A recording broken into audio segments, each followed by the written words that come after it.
This is Mandatory Listening. I'm your host, Kent Mann. Each week, we sit down over a cup of coffee and discuss interesting topics in the world of the customer experience. Welcome back to Mandatory Listening. This is Kent Mann, and I'm joined today with a special guest, Stuart Hunter, founder of Roll Bicycles. Hey, Stuart, how are you doing? Great, Ken. How are you? Thanks for having me on this morning.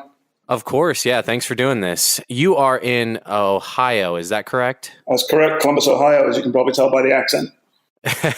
That's right.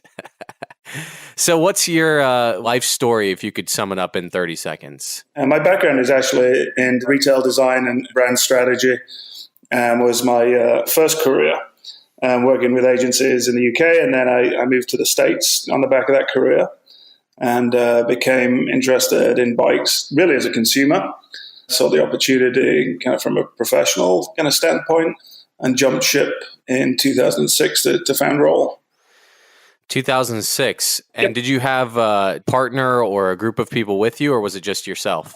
No, it was just myself at that point. You know, I built a career on building consumer-centric retail brands for folks like Adidas and Best Buy and Merrell Footwear. And kind of during that kind of period, I'd really turned to riding myself and really in an effort to get back into shape or some semblance of shape, and started visiting bike stores. And I was fortunate to become passionate about riding, but certainly saw kind of some opportunities based on the career that I had, in terms of creating a store experience that was perhaps more consumer-centric and less intimidating and less really kind of geared towards the enthusiast and kind of more towards kind of helping people who are enthusiastic. So what kind of riding did you get into? You start like hopping on a bike to commute, or was it, I'm going to jump right into mountain biking or road biking, or what's your passion? I'm a passionate mountain biker and a dedicated, idiotic, single-speed, rigid mountain bike rider. So mountain biking is really where I get my joy. In Ohio, kind of obviously the weather can be a little bit temperamental, so we have quite a lot of trail closures in the spring and fall. So I'll ride a road bike or a cross bike and under duress, but mountain biking is really my passion. Gotcha. Yeah, that's where I started too when I was a kid. So what is, if you could do an elevator pitch for Roll Bicycles, what is the story? If I knew nothing about it, how would you define it? Roll Bicycles really is an idea that was born out of our stores and born out of our experience at retail. Kind of Roll Bicycle is kind of a result of us seeing kind of some unmet needs that for the customer, to create an experience that was around personalization and self-expression, combined with what we saw in the industry with changes in supply chain and changes in consumer shopping habits. And so really that was the genesis for the idea is, can we create something that is unique and compelling and exciting and engaging for customers? And can we do it in a way that helps to answer some of the challenges that we all face as retailers? So are you just direct to consumer, or do you have partners that are bike dealers as well? No, we have partners that are bike dealers as well. So, and which is really kind of one of the things that I'm most kind of proud and excited about. We just signed up with our 41st kind of retail partner across the US, who are also kind of selling our bikes and enjoy working with that part of our channel. What does a partnership with Roll look like? Partnership with Roll looks like a very simple and collaborative one-page agreement. And when we launched the line kind of first and specifically for direct consumer and through our own stores, because we saw an experience that, as I say, that really wasn't being served by the major manufacturers that we work with. And then through that process, we began to be approached by kind of other retail partners and other friends in the industry who saw what we were doing and liked the bikes and really loved the approach. And so we decided at that point to see if there was a way that we could collaborate to provide those same experiences through other retailers. And so we did it as an experiment in 2017, the end of 2017, and learned a lot through that process. So in early 2018, we began to lean into looking for like-minded retail partners and started to develop those relationships there. One of the things that I set out to do and said from the outset, really two things that underpin the program. The first one is we would never build bikes that I wouldn't ride. And so from a quality standpoint, that was the the baseline for us. If it wasn't a bike that I was proud and excited to ride, then it's not something that we would put in our lineup. The second part of that was that in working with retail partners, if it is not a contract that I, as a retailer, would sign, then it wouldn't be something I would ask anybody else to sign. And so one of the things that we've found is with a decade or 12 years experience at retail, kind of we have a very acute understanding of where the pain points are and how we can kind of work together to overcome some of those pain points as retailers. That's right up our alley. We're always talking specialty retail, and you're taking specialty to another specialty with your model. So if I'm a bike retailer looking for a product line, what separates, like, what is your unique selling point over a traditional manufacturer? All right, so there's two parts of that. The first one is all of our bikes are built to order. So that allows the customer and the retailer to work with the customer to design and develop something that is specific for them. We offer three basic models, our A1, our S1, and our C1. So an adventure bike, a city bike, and a sport bike. And customers use that as the starting point and create and build their bike using our online tool to something that really kind of suits their needs and also suits their personality and expression. So that's a customer experience that works for our kind of retail partners that is really compelling for the consumer and really exciting for the retail partner. The flip side of that, the business model that supports it, is because kind of our bikes are built to order, retailers aren't having to carry vast amounts of inventory. They're not tying up capital. They're not tying up floor space. They're not tying up their commitments. They're not having to forecast a million months ahead. And so this just-in-time model kind of works kind of really, really well because it answers, I think, two parts of what the challenge is how do you create kind of something that a customer is looking for, which is really the starting point for everything. And the second part of it is, can we do it in a way that is profitable, economical, and compelling for retailers? That's interesting. So what is your process, or how did you develop the technology to make this hand-curated bike, or whatever program you use to design these bikes?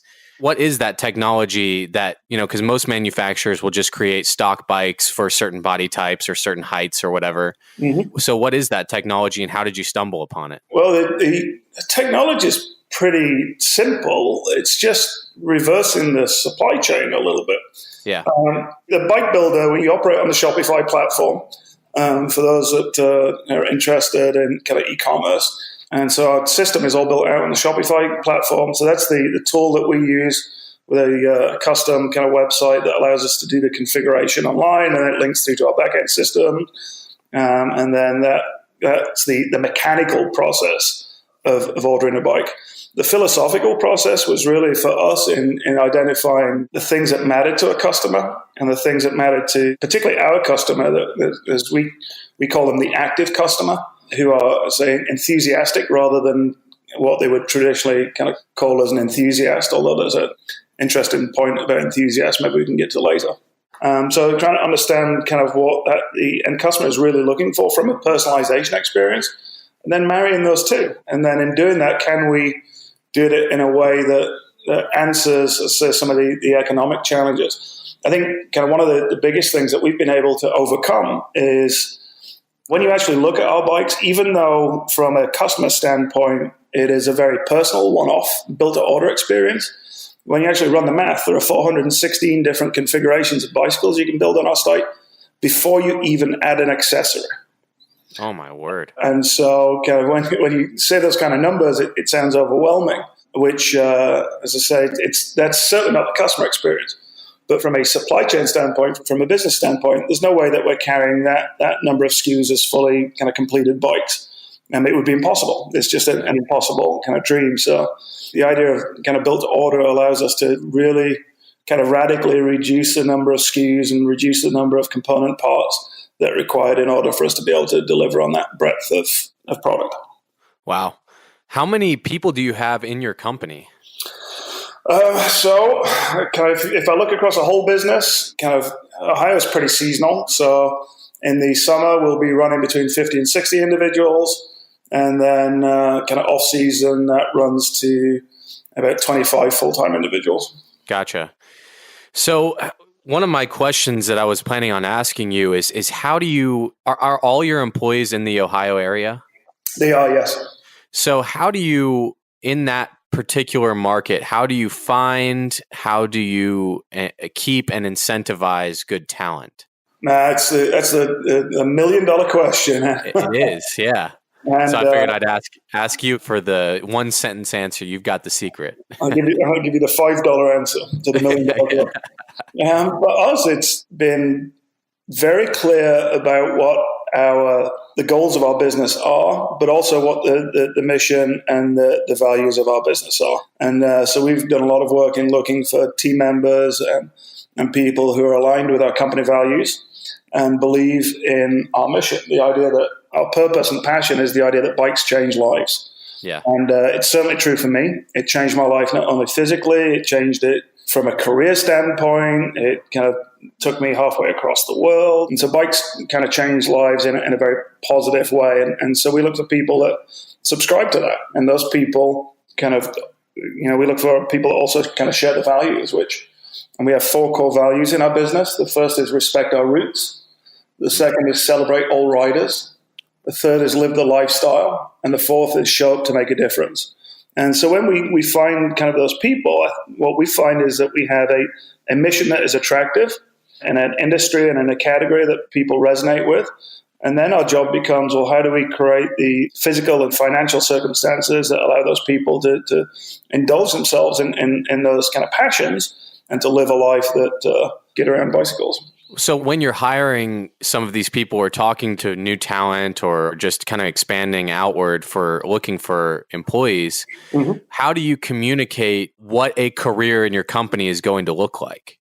Like, with the state of the bike industry or the state of your company, what do you say, like, this is what you can make a career out of this if you just do this? I'm pretty open with people. When we're hiring, I'm very open with people that kind of what you're hired to do may not be ultimately where you end up in our business. And Right. We are in the middle of a period of enormous change, not just in the bike industry, but in retail and specialty goods kind of in general. So kind of when I'm looking to hire people, first I'm really looking for alignment culturally and smarts and the ability to adapt and change as the business and the world changes around us. And that's really where I get kind of most of the joy and most of the fun, to be honest, is kind of how do we tackle and address change and can we build a team that are equally excited to do that?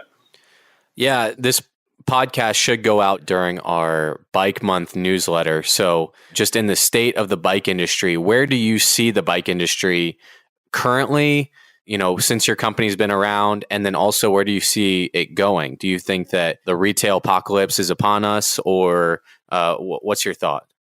I think the bike industry right now seems to be a big bag of rocks in a washing machine, There's a lot of change going on right now. I think the overwhelming thing that I see out there and feel and hear out there is there's a lot of nervousness and people are scared. People are scared of what's happening, and I think for me, I've seen that fear as motivation for a lot of the most recent changes that we see kind of in the industry. What I would say and what I try to focus on, it's not industry specific. Kind of retail and customer experience is changing rapidly. And that's really the things that we should be focused on as an industry is how do we create a compelling experience for our consumers that gets them excited about riding bikes and keeps them engaged in riding bikes. The delivery channels will be a product of consumer demand and customer demand. Kind of our challenge as retailers and as a bike industry is how do we meet those customers kind of where they want to greet us. I think your company has a distinct advantage over a certain level of competition just by creating that hand curated process where the customer feels like the bike is specifically designed for them, which of course it is. And so how does that play into this wave of e-bikes? And do you ever see the e-bike market being part of roll bicycles? Certainly, yeah. I think the e-bike market is it's an interesting trend in and of itself, but I think it will be part of what I see as a larger trend towards personalization and customization. Yeah. The things that shape our business are the experiences that customers have outside of the bike industry. And I think that's the one thing that we have always tried to focus on as a team and as a group of individuals. It's a knowledge that when a customer walks into our stores or engages with our brand online, kind of their experiences and their expectations have already been shaped by people and categories that are outside of our control. So whether that's through brands like Warby Parker or Starbucks or Adidas and Nike with the ability to personalize sneakers and running shoes. Those experiences are becoming not just desirable, but also expected by the customer. And so kind of often when a customer walks into a bike store and they don't have that same level of kind of personalization or personal attention, then it just doesn't compute for them sometimes. You know, we started noticing 5 or 6 years ago that kind of customers were becoming kind of increasingly dissatisfied with the answer that it comes in any color you like as long as it's this one. And so kind of when I think about kind of e-bikes and when I think about kind of the role that they play, certainly there's a huge kind of growth opportunity for e-bikes in the US. But I think the successful e-bike brands will also kind of recognize the broader consumer trends that feed into purchasing. Right. It's not going to change the entire industry and flip it upside down. There's still a market for non-e-bikes. I think so. Although if you look at Holland, you look at the revenue for e-bikes versus traditional bikes in Holland and e-bike revenue for traditional bikes kind of right now. Yeah. The question that's always asked is, or the hypothesis that's always put forward is the US will become similar or the same. And I tend to challenge and push back on that a little bit. I think the US, by and large, is a much more discretionary and recreational market when it comes to cycling. And so while I think e-bikes have a huge and important part to play in allowing people either greater use or people that require assisted access, fantastic. But I think kind of the US will continue to have a very strong kind of recreational health and wellness and discretionary kind of focus as it's laid out. Because our infrastructure in the US doesn't support or isn't designed in the same way that the Dutch infrastructure is. So. Yeah, and has been some pushback, and depending on the city and the area in the U.S. for more bike-friendly roads and things like that. So it's kind of fantastic. So before you started Roll, were you an entrepreneur before that, or what did you do before that? So before starting Roll, I worked for a couple of design agencies, Fitch, who are part of the WPP group, and my role was creative director there. And so I worked with brands to develop worked with companies to develop new retail brands, new retail concepts for them. So I was a paid entrepreneur, if that makes sense. So yeah. We got a chance to work with just some phenomenal people, some phenomenal leaders that have become friends and mentors of mine in developing kind of new businesses and new ideas in other categories. And that really was inspiring to me. One of the things that I found as my career kind of progressed in consulting, kind of more and more demands were being placed on my time to manage the business of consulting, which really wasn't very interesting to me. Where I had the most joy and the most fun was in the client work and getting in there and looking at what we could do to create change. So that really was another part of the inspiration for me to pursue that passion and to, I joke and say, poacher turned gamekeeper and launch our own retail business. Yeah. Well, so I'm always curious when I talk to people with that lifetime entrepreneur mindset. On a personal level, what does your morning routine look like? How do you get the day started? How do you get in that creative mindset? Well, for me, it starts pretty early. Okay. I'm usually kind of up and somewhere between 5 and 5:30. I've got 2 young kids at home, although they're getting bigger every day. And so I'd like to get up, I have a nice coffee, I settle in and my chair, really knock out the emails and the communication for the day early on. And that way I can get my frame of mind to what needs to happen that day. I can offer any kind of directional feedback to the team so they have a good jump on the day also. And so really I use that kind of hour or a couple of hours before the kids get up to just kind of think about and plan the day ahead. Then I'll take the kids to school, which I enjoy doing enormously. And then from there, I'll head into the office. What I find is having that early morning routine kind of really takes the pressure off the evening. Our kids are involved in a lot of sports right now and have a lot of demands. They feels like they're busier than Alison and I. And so being able to go into an evening and to be able to enjoy kind of participating in some of those activities without feeling like we're still under pressure from the day is, I think, one of the big benefits for me in having that early start. Are you a breakfast eater before work? I try to be. I really, really, really try to be, but I'm inconsistent. So my dietitian tells me that I should kind of pay more attention to more regular eating habits, but I tend to eat too much when I get hungry.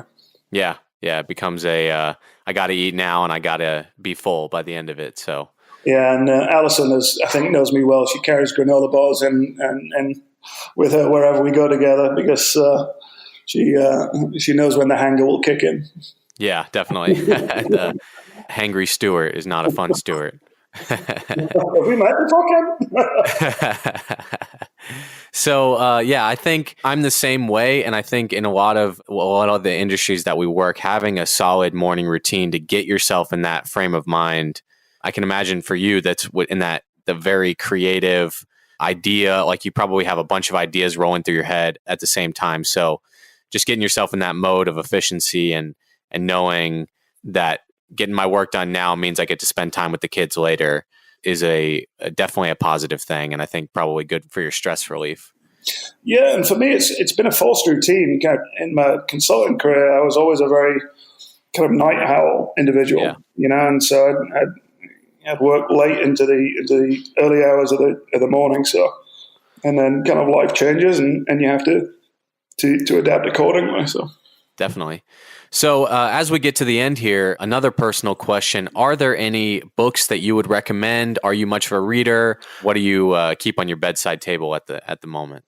I am a little bit of a reader. So a couple of things that I would recommend. There's a book that I read and part of a series of books, which has really kind of changed and revolutionized the way that we run our business.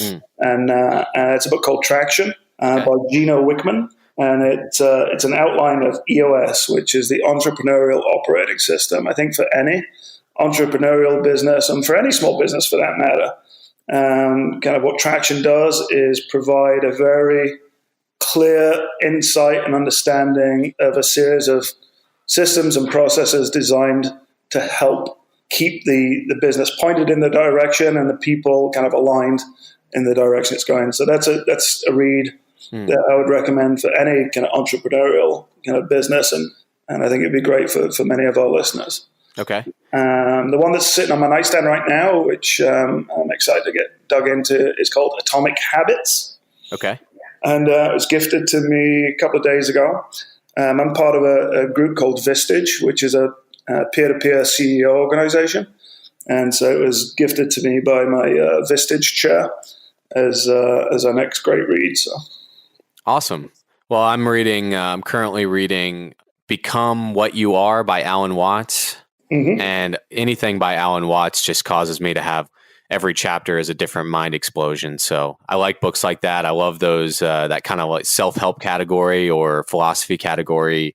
Those ones that make you think are in the middle of the night are annoying, but also good because they carve new paths in your brain. Yeah, absolutely. All right, Stuart. Well, I appreciate you coming on this morning, talking to us about your company role. And then I think definitely I'm going to go check out Traction. And then what was the other book you said?